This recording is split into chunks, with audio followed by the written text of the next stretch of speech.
Yeah, I'm Izzy, your real-life English fluency coach, and today we'll learn advanced English with another scene from what's considered by many people the best pilot episode of a TV show of all time. We're back with Suits and the badass lawyer Harvey Specter in the very first scene he appears. Now this lesson is absolutely packed with useful expressions for you to add to your own vocabulary, and as always, you'll have a lot of fun along the way. So here's what you need to know. Gerald Tate, this man, is a client at Harvey's law firm. He hired them to help with a company acquisition. That's when one company buys another company and they merge into one. The deal was going smoothly when Harvey left the office at 7 p.m. But now, late at night, Harvey gets called back because everything's falling apart. So let's see what went wrong. I'm paying you millions, and you're telling me I'm gonna get screwed? Jessica, have I come at a bad time? Gerald, this is Harvey Specter. He's our best closer. Well, if you're the best closer, where the hell you been for the last 3 hours? Well, Gerald, I specialize in troubled situations, and when I left here at 7 p.m., this deal wasn't in jeopardy, so I'm just trying to figure out what happened in the interim. We keep offering more money, they keep rejecting it. It's last-minute bad faith bullshit. Alright, in this lesson, we're gonna walk through the entire scene part by part. We just watched the first part, and so now we're gonna break down the advanced vocabulary we just saw. So right from the first line, we can hear an interesting word Gerald uses. I'm paying you millions, and you're telling me I'm gonna get screwed? When someone gets screwed in business, they end up with a bad deal. Maybe they lose money, or things don't work out the way they expected. Like if you get screwed by a car salesman because you paid too much or the car broke down right away. You can use this informal expression in other contexts too. It basically means to be cheated or treated unfairly. See this other example. Revenue projections down and down. I think we got screwed. Yeah, me too. Massive fuck up, Ken. Huge. So this is when Harvey enters. Let's see how Jessica introduces him. Jessica, have I come at a bad time? Gerald, this is Harvey Specter. He's our best closer. In business, a closer is someone who's skilled at getting deals done. In other words, good at closing deals, which is a common collocation you'll hear with the word deal. So this person should make sure agreements actually happen, they should know how to handle objections, navigate problems, and push things through to completion. So Harvey isn't so happy to be called back into the office. Let's see what he has to say. Well, Gerald, I specialize in troubled situations, and when I left here at 7 p.m., this deal wasn't in jeopardy, so I'm just trying to figure out what happened in the interim. When something is in jeopardy, it's at risk or in danger of failing. For example, in the show, Mike Ross is a lawyer who never attended law school, and this secret keeps his job at the firm in jeopardy. And by the way, pay attention to the pronunciation. It's not jail party, but rather jeopardy. Jeopardy. When I left here at 7 p.m., this deal wasn't in jeopardy. Next, Harvey says that he's just trying to understand or to figure out what happened between the time he left and came back. That's what the expression in the interim means, the time period between two events. It's pretty formal though, so you could also say in the meantime. Check out this example. Dylan G's waffle party will commence at close of day. In the meantime, I've ordered the pre-waffle party egg bar social for everyone. So I'm just trying to figure out what happened in the interim. And the pronunciation of the expression in the interim, which is how Harvey said it, is also worth looking into. Basically, the T sound in the words the and interim get dropped, and we get this beautiful example of connected speech over the three words. In the becomes inna, interim becomes interim.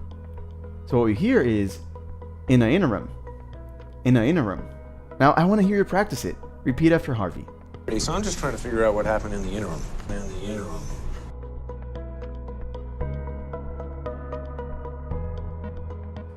We keep offering more money, they keep rejecting it. It's last-minute bad faith bullshit. Jared uses three expressions here that show just how frustrated he is. First, last minute means happening at the very end, right before a deadline. Last minute changes are especially annoying because there is no time to prepare. Bad faith is when someone is being dishonest or not keeping the word. If you negotiate in bad faith, you're pretending to be fair, but you're actually trying to trick the other person. And bullshit is a vulgar word for nonsense or lies. When someone calls something bullshit, they're saying it's completely false or unfair. Now let's watch the next part of the scene and see what other expressions we can catch. It says here that Cooper won't be staying on as honorary vice president. That's right, I don't want him around. He wouldn't be around. It's an honorary position. I don't give a shit. Well, I think you do, because that's what's changed since I left, which means it's you who's been dealing in bad faith. Well, now that you've got a grasp on what's happened in the goddamn interim, what are you gonna do about it? Because he's not getting that title. Alright. Okay, so back to the scene. It seems Harvey just spotted a problem. Mr. Cooper is the founder of the company Gerald is buying, and as a part of the deal, Cooper was supposed to get an honorary vice president title. It says here that Cooper won't be staying on as honorary vice president. That's right, I don't want him around. An honorary position is one that's given as an honor or sign of respect, not because the person actually does the work. Think of it like an honorary degree from a university that's given to someone who hasn't attended classes but has achieved something impressive. Like Oprah Winfrey, who holds an honorary Doctor of Humane Letters from Harvard University for her media career in philanthropy. So Cooper's title would be purely ceremonial with no real powers or responsibilities. But Gerald doesn't want him around. This simply means that he doesn't want Cooper to be present or involved in any way. He wouldn't be around. It's an honorary position. I don't give a shit. This is a vulgar way of saying, I don't care at all. And you may also hear, I don't give a damn, or even the more vulgar, I don't give a fuck. But these are extremely informal and actually quite rude, so you probably want to stick with a simple, I don't care, which won't sound as rude. Well, I think you do, because that's what's changed since I left, which means it's you who's been dealing in bad faith. Well, now that you've got a grasp on what's happened in the goddamn interim, what are you gonna do about it? When you've got a grasp on something, you understand it. You figure it out. See this example. I would have nominated you for Secretary of Treasury, because your expertise in economics is even better than your grasp on foreign affairs. Well, now that you've got a grasp on what's happened in the goddamn interim, what are you gonna do about it? What are you gonna do about it? Alright, another nice connected speech pattern for us to look into. This time it's a classic. Did you listen to the way he said the words, what are you? Natives often do this, so three things are happening here. Number one, the T in what turns into an American T, which sounds like a fast D sound. It's the sound you hear in the word water, instead of water with the strong T. Number two, the word R gets dropped, and number three, the word you turns into ya. So put all that together and we get what ya. What are you gonna do about it? Let's try to repeat. Well, now that you've got a grasp on what's happened in the goddamn interim, what are you gonna do about it? What are you gonna do about it?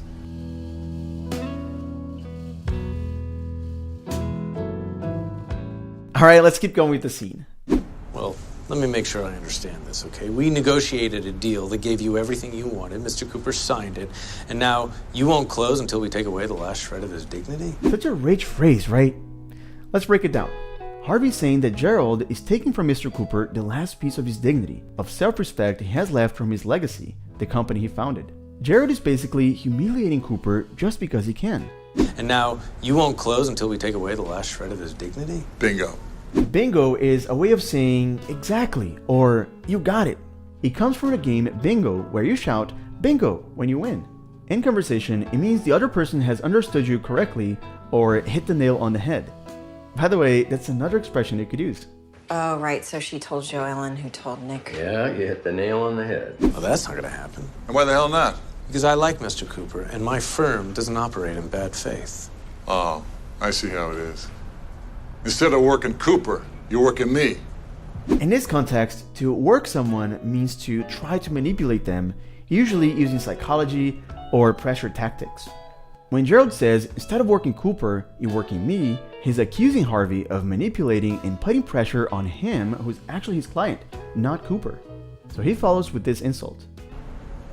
Well, why don't you take your pansy attitude back in there and make him sign my deal?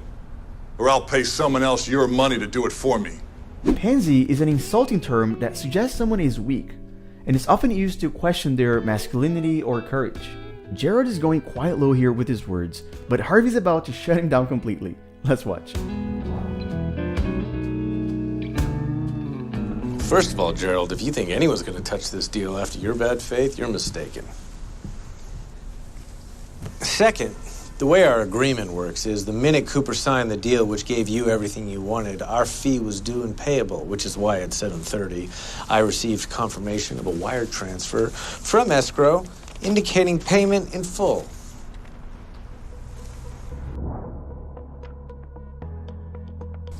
Second, the way our agreement works is the minute Cooper signed the deal which gave you everything you wanted, our fee was due and payable. Now Harvey drops the hammer. If you hear that a fee is due and payable, that means payment is owed right now and must be paid immediately. Our fee was due and payable, which is why at 7:30 I received confirmation of a wire transfer from escrow indicating payment in full. And a wire transfer is a bank transfer. It's the traditional kind of electronic payment sent directly from one bank account to another. Escrow is a neutral side in a deal that holds the money during a transaction. Think of it like a referee in basketball or football. They hold the payment until all the conditions of the deal are met, then release it. If you're buying a house, for example, escrow holds your initial payment until all the paperwork is complete. So I'd say the ball's in your court, but the truth is your balls are in my fist. When you say the ball is in your court, you mean it's the other person's turn to make a decision or take action. It comes from tennis. When the ball is on your side of the court, you have to hit it back. In conversation, it means the responsibility is now yours. How'd it go? Did you talk to Danny? Nah, I just left him a very heartfelt message. Ball's in his court. Good for you. I'm proud of you. But then, Harvey says something even stronger. Your balls are in my fist. This is a vulgar metaphor meaning he has complete control over Gerald. It's got him trapped. There's nothing Gerald can do. Then Harvey uses Gerald's own insult against him. Now, I apologize if that image is too pansy for you, but I'm comfortable enough with my manhood to put it out there. Basically, he's saying he's manly or confident enough in himself to use bold, even vulgar language, as he says, to put it out there. We got paid before Gerald signed the deal. What are you talking about? This is a memo about some fire drill on Tuesday. Memo is short for memorandum. It's a written message used in offices to communicate information. It's usually brief and to the point, like meeting at 3 p.m. or office closed Friday. A fire drill is a practice situation to prepare for fire emergencies. Some schools and offices do them regularly. The alarm goes off, everyone leaves the building, and then you go back inside. It's not a real fire, just practice. So yeah, Harvey was just bluffing. He never actually received confirmation of payment. He was just holding up a random memo about a fire drill and pretending it was proof they'd been paid. And Gerald believed him because Harvey sold it so confidently. That's what makes Harvey such a great closer. He convinced Gerald that the deal was done and the money was already paid, which took away all of Gerald's negotiating power. And it worked. Huh. You're the blue team captain. You get to wear a fire hat. This scene is a masterclass in negotiation, not just English. Harvey doesn't just use advanced words, he uses psychology, timing, and a good old bluff to force Gerald to do the right thing and honor the deal he originally agreed to. By the way, we've actually made a special lesson teaching how to speak English more confidently like Harvey. Make sure to check it out next. Oh yeah guys, great job! Now if you are new to this YouTube channel, you should know that every single week we make new lessons just like this one with your favorite TV series and movies to help you understand fast-speaking natives without getting lost, without missing the jokes, and without subtitles. So if that sounds like something that you want to be able to do, just hit the subscribe button and the bell down below so you never miss any of our new lessons. And remember that now would be a great time for you to go and practice everything you learned on the Real Life app. Just click the link in the description below to get started right now. Hi, yeah! In today's lesson, you'll learn how to speak English confidently with Harvey Specter from the TV series Suits. I really think Harvey is the perfect model because every time he speaks, he shows us exactly what confidence looks like in these 5 ways. Number 1, using power idioms. Number 2, quick thinking. Number 3, being direct. Number 4, having a powerful mindset. And number 5, having confident body language. And today, we'll watch Harvey in action and I'll tell you exactly how to master each one of these 5 skills yourself so you can feel more confident when you speak English.